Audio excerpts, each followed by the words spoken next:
بسم اللہ الرحمن الرحیم۔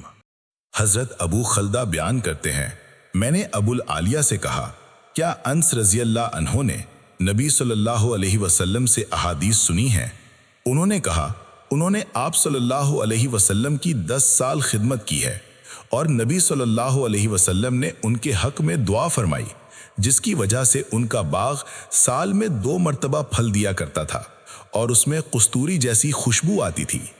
مشکات المصابیح حدیث نمبر 5952۔ حضرت عروہ بن زبیر سے روایت ہے کہ سعید بن زید بن عمرو بن نفیل سے متعلق عروہ بنت اوس نے مروان بن حکم کی عدالت میں مقدمہ پیش کیا اور دعویٰ کیا کہ انہوں نے میری کچھ زمین حاصل کر لی ہے۔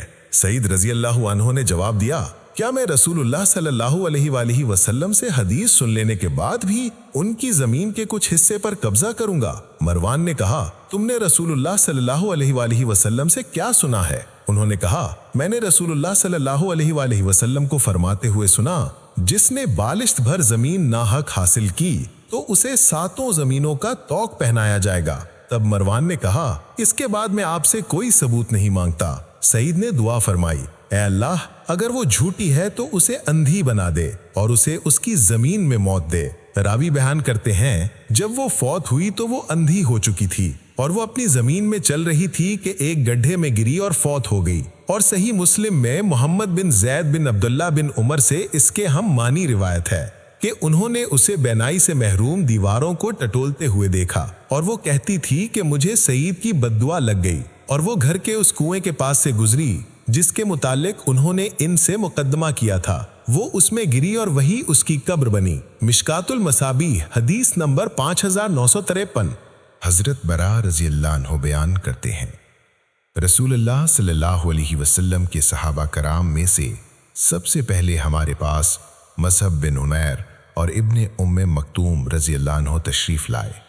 انہوں نے ہمیں قرآن پڑھانا شروع کیا، پھر عمار، بلال اور سعد رضی اللہ عنہم آئے، پھر عمر بن خطاب نبی صلی اللہ علیہ وسلم کے 20 صحابہ کے ساتھ تشریف لائے، پھر نبی صلی اللہ علیہ وسلم نے تشریف لائے۔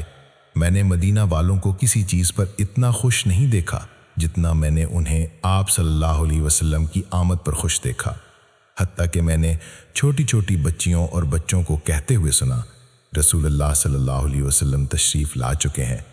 جب آپ تشریف لائے تو میں سورہ اعلیٰ کے ساتھ مفصل صورتوں میں سے کئی صورتیں پڑھ چکا تھا۔ مشکات المصابیح حدیث نمبر 5956۔ حضرت ابو سعید خدری رضی اللہ عنہ سے روایت ہے کہ رسول اللہ صلی اللہ علیہ وسلم منبر پر تشریف فرما ہوئے اور فرمایا، اللہ نے اپنے ایک بندے کو اختیار دیا کہ وہ دنیا کی نعمتوں میں سے جو چاہے اپنے لیے پسند کر لے، یا پھر وہ اس چیز کو اختیار کر لے جو اللہ تعالیٰ کے پاس ہے۔ یہ سن کر ابو بکر رضی اللہ عنہ رونے لگے اور عرض کیا، ہمارے والدین آپ پر فدا ہوں۔ ہمیں ان کی اس حالت پر تعجب ہوا۔ لوگوں نے کہا، اس بزرگ کو دیکھو، رسول اللہ صلی اللہ علیہ وسلم ایک بندے کے متعلق بتا رہے ہیں کہ اللہ نے اسے اختیار دیا ہے کہ وہ دنیا کی نعمتیں پسند کر لے یا اس چیز کو پسند کر لے جو اس کے پاس ہے، اور وہ کہہ رہا ہے ہمارے والدین آپ پر فدا ہوں۔ چنانچہ جس بندے کو اختیار دیا گیا تھا وہ رسول اللہ صلی اللہ علیہ وسلم ہی تھے، اور ابو بکر رضی اللہ عنہ ہم سب سے زیادہ اس بات کو جاننے والے تھے۔ مشکات المصابیح حدیث نمبر 5957۔ حضرت عقبہ بن عامر رضی اللہ عنہ بیان کرتے ہیں کہ رسول اللہ صلی اللہ علیہ وسلم نے 8 سال بعد شہدائے احد پر ایسے نماز جنازہ ادا کی جیسے آپ زندوں اور فوت شدہ لوگوں سے رخصت ہو رہے ہوں۔ پھر آپ صلی اللہ علیہ وسلم نے منبر پر تشریف لائے اور فرمایا کہ میں تم سے آگے آگے ہوں، میں تم پر گواہ رہوں گا، مجھ سے تمہاری ملاقات حوض پر ہوگی، میں اسے دیکھ رہا ہوں حالانکہ میں اپنی اس جگہ پر ہوں، اور مجھے زمین کے خزانوں کی چابیاں عطا کی گئی ہیں۔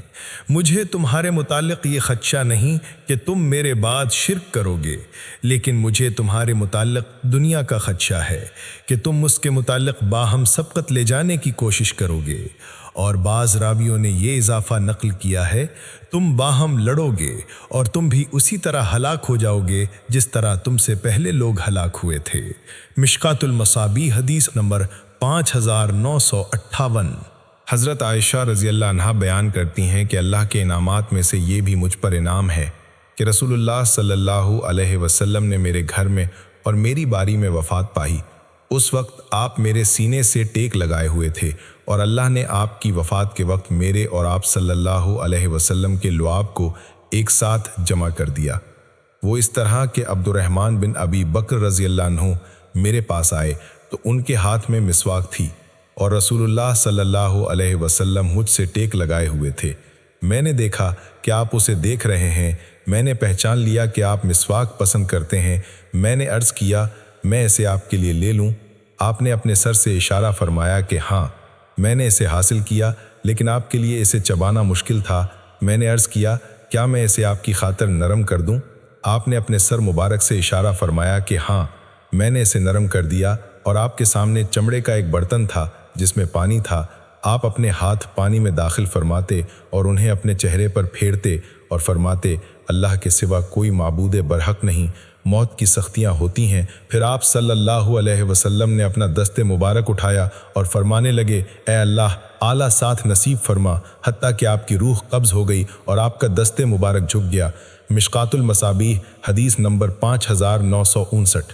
حضرت عائشہ رضی اللہ عنہا بیان کرتی ہیں میں نے رسول اللہ کو فرماتے ہوئے سنا، جو نبی مرض موت میں بیمار ہوتا ہے تو اسے دنیا و آخرت کے مابین اختیار دیا جاتا ہے، اور جس مرض میں آپ کی روح قبض کی گئی اس مرض میں آپ پر ہچکی کا سخت حملہ ہوا تھا۔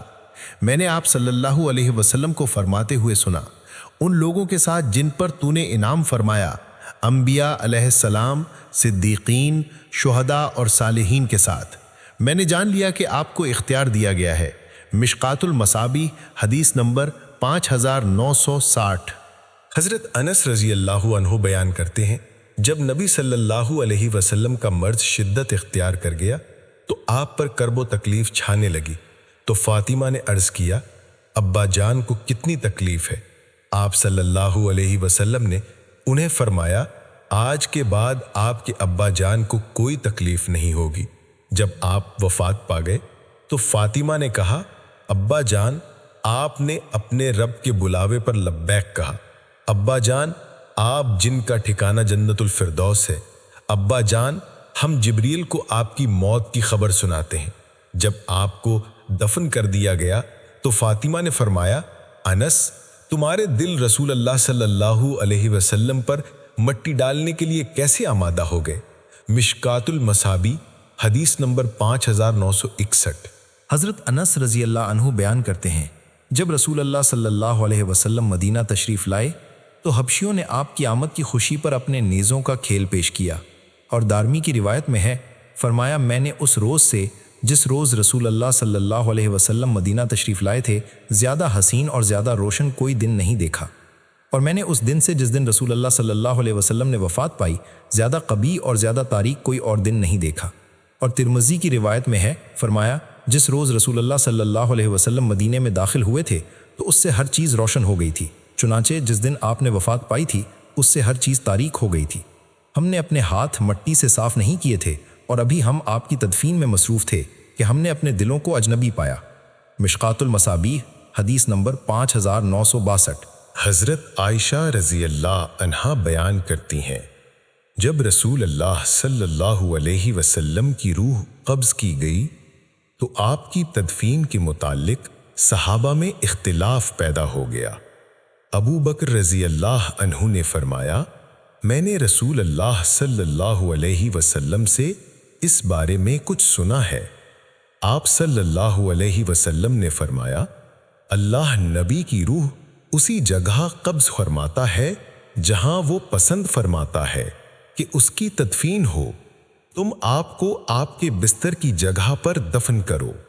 مشکات المصابیح حدیث نمبر 5963۔ عائشہ رضی اللہ عنہا بیان کرتی ہیں، رسول اللہ صلی اللہ علیہ وسلم حالت صحت میں فرمایا کرتے تھے، کسی نبی کی روح اس وقت تک قبض نہیں کی جاتی جب تک انہیں ان کا جنتی ٹھکانہ نہیں دکھا دیا جاتا ہے، پھر انہیں اختیار دیا جاتا ہے۔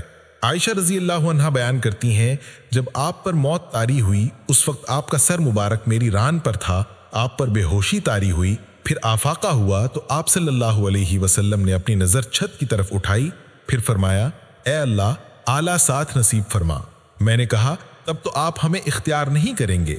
عائشہ رضی اللہ عنہا بیان کرتی ہیں، میں نے جان لیا کہ وہ حدیث جو آپ ہمیں بیان کیا کرتے تھے جبکہ آپ صحت مند تھے کہ کسی نبی کی روح قبض نہیں کی جاتی حتیٰ کہ وہ اپنا جنتی ٹھکانہ دیکھ لیتا ہے، پھر اسے اختیار دیا جاتا ہے۔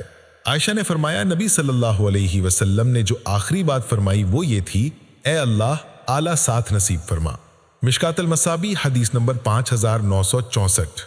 حضرت عائشہ رضی اللہ تعالی عنہا بیان کرتی ہیں، رسول اللہ صلی اللہ علیہ وسلم اپنے مرض وفات میں فرما رہے تھے، عائشہ، میں نے جو کھانا خیبر کے موقع پر کھایا تھا اس کی تکلیف مسلسل اٹھاتا رہا ہوں، اور یہ وہ وقت آ گیا ہے کہ ایسا معلوم ہوتا ہے کہ اس زہر کی وجہ سے میری شاہرگ کٹ جائے گی۔ مشکات المصابیح حدیث نمبر 5965۔ حضرت ابن عباس رضی اللہ عنہ بیان کرتے ہیں، جب رسول اللہ صلی اللہ علیہ وسلم پر مرض الموت کے آثار ظاہر ہونے لگے تو اس وقت آپ کے گھر میں کچھ افراد تھے، ان میں عمر بن خطاب رضی اللہ عنہ بھی تھے۔ نبی صلی اللہ علیہ وسلم نے فرمایا، لاؤ میں تمہیں ایک تحریر لکھ دوں جس کے بعد تم کبھی گمراہ نہ ہوں گے۔ عمر رضی اللہ عنہ نے فرمایا، آپ پر تکلیف کا غلبہ ہے اور تمہارے پاس قرآن ہے، تمہارے لیے اللہ کی کتاب کافی ہے۔ اس پر گھر میں موجود افراد میں اختلاف پڑ گیا اور وہ جھگڑ پڑے۔ کوئی کہہ رہا تھا، لاؤ رسول اللہ صلی اللہ علیہ وسلم تمہیں لکھ دیں، اور کوئی وہی کہہ رہا تھا جو عمر رضی اللہ عنہ نے کہا تھا۔ چنانچہ جب شور و غوا اور اختلاف زیادہ ہو گیا تو رسول اللہ صلی اللہ علیہ وسلم نے فرمایا، میرے پاس سے اٹھ جاؤ۔ عبید اللہ نے بیان کیا، ابن عباس رضی اللہ عنہ فرمایا کرتے تھے، سب سے بڑی مصیبت یہ تھی کہ ان کا اختلاف اور شور و شغب رسول اللہ صلی اللہ علیہ وسلم اور آپ کی تحریر کے درمیان حائل ہو گیا۔ اور سلیمان بن ابی مسلم الاحول کی روایت میں ہے، ابن عباس رضی اللہ عنہ نے جمعرات کے دن کا ذکر کیا اور جمعرات کے دن کیا ہوا، پھر وہ رونے لگے، اتنا روئے کہ ان کے آنسوؤں نے سنگریزوں کو تر کر دیا۔ میں نے کہا، ابن عباس، جمعرات کے دن کیا ہوا؟ انہوں نے فرمایا، اس روز رسول اللہ صلی اللہ علیہ وسلم کی تکلیف شدت اختیار کر گئی۔ آپ صلی اللہ علیہ وسلم نے فرمایا، مجھے شانے کی ہڈی دو، میں تمہیں تحریر لکھ دوں، اس کے بعد تم کبھی گمراہ نہ ہوں گے۔ انہوں نے اختلاف کر لیا، حالانکہ نبی کے ہاں تنازع مناسب نہیں۔ انہوں نے کہا، ان کی کیا حالت ہے؟ کیا آپ صلی اللہ علیہ وسلم ایسی بات فرما رہے ہیں؟ انہیں سمجھنے کی کوشش کرو۔ پھر وہ آپ صلی اللہ علیہ وسلم سے بار بار پوچھنے کی کوشش کرتے رہے، لیکن آپ صلی اللہ علیہ وسلم نے فرمایا، مجھے چھوڑ دو، مجھے میرے حال پر رہنے دو، میں جس حالت میں ہوں وہ اس سے بہتر ہے جس کے لیے تم کہہ رہے ہو۔ آپ صلی اللہ علیہ وسلم نے انہیں 3 باتوں کی وصیت فرمائی، مشرکین کو جزیرہ عرب سے نکال دینا، وفود کو اسی طرح عطیات دیتے رہنا جس طرح میں انہیں عطیات دیا کرتا تھا، اور راوی نے تیسری بات بیان نہیں کی یا کہا کہ مجھے یاد نہیں۔ مشکات المصابیح حدیث نمبر 5966۔ حضرت انس رضی اللہ عنہ بیان کرتے ہیں، ابو بکر نے رسول اللہ صلی اللہ علیہ وسلم کی وفات کے بعد عمر رضی اللہ عنہ سے فرمایا، ایمن کے پاس چلے، ان کی زیارت کرے جس طرح رسول اللہ صلی اللہ علیہ وسلم ان کی زیارت کیا کرتے تھے۔ جب ہم ان کے پاس پہنچے تو وہ رونے لگیں۔ ان دونوں حضرات نے انہیں کہا، آپ کیوں روتی ہیں؟ کیا آپ کو معلوم نہیں کہ اللہ کے ہاں جو ہے وہ رسول اللہ صلی اللہ علیہ وسلم کے لیے بہتر ہے؟ انہوں نے فرمایا، میں اس لیے نہیں رو رہی کہ مجھے علم نہیں کہ اللہ تعالیٰ کے ہاں جو ہے وہ رسول اللہ صلی اللہ علیہ وسلم کے لیے بہتر ہے، میں تو اس لیے رو رہی ہوں کہ آسمان سے وحی کا آنا منقطع ہو چکا ہے۔ ایمن نے ان دونوں حضرات کو بھی رونے پر آمادہ کر دیا، وہ بھی ان کے ساتھ رونا شروع ہو گئے۔ مشکات المصابیح حدیث نمبر 5967۔ حضرت ابو سعید خدری رضی اللہ عنہ بیان کرتے ہیں، رسول اللہ صلی اللہ علیہ وسلم اپنے مرض وفات میں اپنے حجرے سے باہر تشریف لائے۔ ہم اس وقت مسجد میں تھے۔ آپ نے اپنے سر پر پٹی باندھ رکھی تھی۔ آپ ممبر کی طرف بڑھے اور اس پر جلوہ افروز ہوئے۔ ہم بھی آپ کے قریب ہوئے تو آپ صلی اللہ علیہ وسلم نے فرمایا، اس ذات کی قسم جس کے ہاتھ میں میری جان ہے، میں اپنی اس جگہ سے حوض کو دیکھ رہا ہوں۔ پھر آپ صلی اللہ علیہ وسلم نے فرمایا، ایک بندے پر دنیا اور اس کی زیب و زینت پیش کی گئی، لیکن اس نے آخرت کو پسند کیا۔ راوی بیان کرتے ہیں، صرف ابو بکر ہی اس بات کو سمجھ سکے۔ ان کی آنکھوں سے آنسو بہنے لگے اور آپ زارو قطار رونے لگے۔ پھر عرض کیا، اللہ کے رسول، نہیں بلکہ ہم آپ پر اپنے والدین، اپنی جانیں اور اپنے اموال قربان کر دیں گے۔ پھر آپ ممبر سے نیچے تشریف لے آئے اور وفات تک دوبارہ ممبر پر جلوہ افروز نہ ہوئے۔ مشکات المصابیح، حدیث نمبر 5968۔ حضرت ابن عباس رضی اللہ عنہ بیان کرتے ہیں، جب سورہ نصر نازل ہوئی تو رسول اللہ صلی اللہ علیہ وسلم نے فاطمہ رضی اللہ عنہا کو بلایا اور فرمایا، مجھے میری وفات کی اطلاع دی گئی ہے۔ وہ رونے لگیں۔ آپ صلی اللہ علیہ وسلم نے فرمایا، مت روئیں، کیونکہ میرے اہل خانہ میں سے سب سے پہلے آپ مجھے ملیں گی۔ اس پر وہ ہنستی۔ نبی صلی اللہ علیہ وسلم کی کسی زوجہ محترمہ نے انہیں دیکھ لیا تو انہوں نے کہا، فاطمہ، ہم نے آپ کو روتے ہوئے دیکھا، پھر آپ کو ہنستے ہوئے دیکھا، کیا معاملہ تھا؟ انہوں نے فرمایا، آپ صلی اللہ علیہ وسلم نے مجھے بتایا کہ مجھے میری وفات کی اطلاع دی گئی ہے، تو اس پر میں رونے لگی۔ پھر آپ صلی اللہ علیہ وسلم نے مجھے فرمایا، آپ مت روئیں، کیونکہ میرے اہل خانہ میں سے سب سے پہلے آپ مجھے ملیں گی۔ تو اس پر میں ہنس دی، اور رسول اللہ صلی اللہ علیہ وسلم نے فرمایا، جب اللہ کی نصرت اور فتح آ گئی اور اہل یمن آئے، وہ نرم دل ہے اور ایمان یمنی ہے اور حکمت یمنی ہے۔ مشکات المصابیح، حدیث نمبر 5969۔ حضرت عائشہ رضی اللہ عنہا سے روایت ہے کہ انہوں نے کہا، ہائے سر پھٹا جا رہا ہے، اور انہوں نے موت کی طرف اشارہ کیا۔ تب رسول اللہ صلی اللہ علیہ وسلم نے فرمایا، اگر ایسی صورت ہوئی، یعنی تمہاری موت واقع ہو گئی اور میں زندہ ہوا، تو میں تمہارے لیے مغفرت طلب کروں گا اور تمہارے لیے دعا کروں گا۔ عائشہ رضی اللہ عنہا نے فرمایا، افسوس، اللہ کی قسم، میں آپ کے متعلق یہ خیال کرتی ہوں کہ آپ میری موت پسند فرماتے ہیں۔ اگر ایسے ہو گیا تو آپ اگلے ہی روز کسی دوسری عورت سے شادی کر لیں گے۔ نبی صلی اللہ علیہ وسلم نے فرمایا، نہیں بلکہ میں اپنے سر پھٹنے کا اظہار کرتا ہوں۔ میں نے ارادہ کیا تھا کہ میں ابو بکر اور ان کے بیٹے کو بلا بھیجوں اور یعنی ابو بکر رضی اللہ عنہ کو خلیفہ نامزد کر دوں، تاکہ کوئی دعویٰ کرنے والا اس کا دعویٰ نہ کرے یا کوئی خواہش رکھنے والا اس کی خواہش نہ رکھے۔ پھر میں نے کہا، اللہ خود ہی کسی اور کی خلافت کا انکار فرما دے گا اور مومن کسی اور کو خلافت سے دور کر دیں گے، یا اللہ کسی اور کی خلافت ہٹا دے گا اور مومن انکار کر دیں گے۔ مشکات المصابیح، حدیث نمبر 5970۔ حضرت عائشہ رضی اللہ عنہا بیان کرتی ہیں، رسول اللہ صلی اللہ علیہ وسلم نے ترکہ میں کوئی دینار نہ چھوڑا، نہ درہم، کوئی بکری چھوڑی، نہ اونٹ، اور نہ ہی کسی چیز کی وصیت کی۔ مشکات المصابیح، حدیث نمبر 5973۔ حضرت جویریہ رضی اللہ عنہا کے بھائی عمر بن حارث رضی اللہ عنہ بیان کرتے ہیں، رسول اللہ صلی اللہ علیہ وسلم نے اپنی وفات کے وقت کوئی دینار نہ چھوڑا، نہ درہم، کوئی غلام چھوڑا، نہ لونڈی۔ آپ نے اپنا سفید خچر، اپنا اسلحہ اور کچھ زمین چھوڑی تھی، اور اس زمین کو بھی صدقہ قرار دے دیا تھا۔ مشکات المصابیح، حدیث نمبر 5974۔ حضرت ابو ہریرہ رضی اللہ عنہ سے روایت ہے کہ رسول اللہ صلی اللہ علیہ وسلم نے فرمایا، میرا ورثہ دینار کی صورت میں تقسیم نہیں ہوگا، میں نے اپنی ازواج مطہرات کے خرچے اور عاملوں کی ضروریات کے اخراجات کے بعد جو چھوڑا ہے وہ صدقہ ہے۔ مشکات المصابیح، حدیث نمبر 5975۔